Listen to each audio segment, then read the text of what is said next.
like, subscribe, aktifkan lonceng. Selamat datang kembali di saluran YouTube Peradaban Islam. Pada video kali ini, kita akan menjelajahi kisah sejarah Nabi Ishaq, salah satu nabi yang diutus oleh Allah Subhanahu wa Ta'ala. Mari kita bersama-sama memahami bagaimana kehidupannya yang penuh dengan keteguhan, kesabaran, dan berbagai ujian dari Allah Subhanahu wa Ta'ala. Membicarakan kisah Nabi Ishaq alaihi salam tidak terlepas daripada Nabi Ibrahim alaihi salam, karena Nabi Ibrahim merupakan ayah dari Nabi Ishaq alaihi salam. Nabi Ishaq diutus untuk masyarakat Kanaan, khususnya di kota Hebron, Al-Halil, karena kaumnya tidak mengenal Allah Subhanahu wa Ta'ala. Nabi Ishaq adalah putra kedua dari Nabi Ibrahim alaihi salam, seorang nabi besar dalam Islam. Kelahiran Ishaq adalah anugerah besar bagi Ibrahim alaihi salam dan Siti Sarah, karena mereka berdua telah mencapai usia lanjut dan sebelumnya tidak memiliki anak. Sebelum kelahiran Ishaq, Sarah dan suaminya Ibrahim alaihi salam mendapat kabar gembira dari Allah Subhanahu wa Ta'ala melalui malaikat Jibril. Dalam pesan itu malaikat Jibril menyampaikan pesan bahwa Sarah akan melahirkan seorang anak laki-laki bernama Ishaq yang kelak akan menjadi seorang nabi. Namun, Sarah tersenyum karena merasa heran dan aneh. Dia merasa aneh karena tidak mungkin dia dan suaminya dapat memberi keturunan jika usia mereka sudah cukup tua, yaitu Sarah berusia 90 tahun dan Nabi Ibrahim 100 tahun. Ishaq pun akhirnya terlahir di kota Kanaan pada tahun 1761 sebelum Masehi.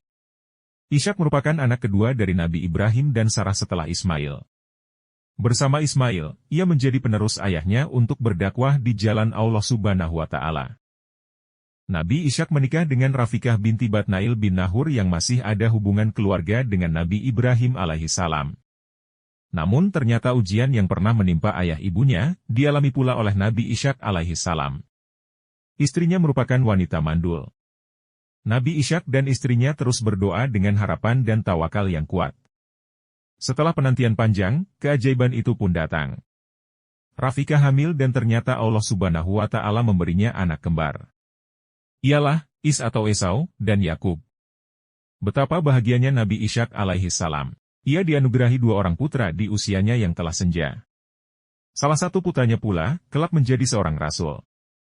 Ialah Nabi Yakub yang kelak menjadi bapak dari Nabi Yusuf, Bunyamin, dan saudara-saudaranya.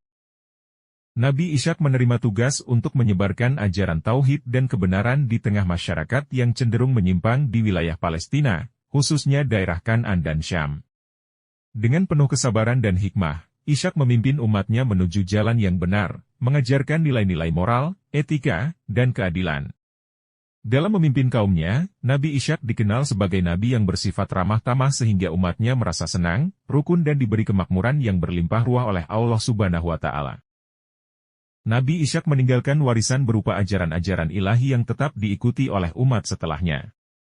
Keberhasilannya dalam membimbing umatnya dan menjalani ujian dengan kesabaran menjadi contoh bagi generasi selanjutnya. Setelah selesai dengan tugas kenabiannya dan sebagai utusan Allah Subhanahu wa Ta'ala untuk berdakwah menegakkan agama Allah untuk kaumnya, beliau wafat. Nabi Ishaq wafat pada usia 180 tahun, beliau dimakamkan di Palestina bersama Nabi Ibrahim dan Sayyidah Sarah. Jasadnya dimakamkan di Palestina, tepatnya adalah di Gua Makfilah, Hebron, atau Palestina sekarang. Di atas Gua Makfilah kini dibangun sebuah bangunan masjid yang diberi nama Masjid Ibrahim. Di gua ini juga dimakamkan Nabi Ibrahim dan istrinya Siti Sarah, Nabi Yakub alaihi salam putra Nabi Ishaq alaihi salam, Rafikah istri Nabi Ishaq, dan juga Leah istri Nabi Yakub. Terima kasih telah menyaksikan video ini. Semoga kisah inspiratif Nabi Ishaq dapat memberikan kita pelajaran berharga dalam menjalani kehidupan. Jangan lupa like, subscribe, dan bagikan video ini agar lebih banyak orang dapat mengambil manfaat dari kisah kehidupan para nabi. Sampai jumpa di video selanjutnya.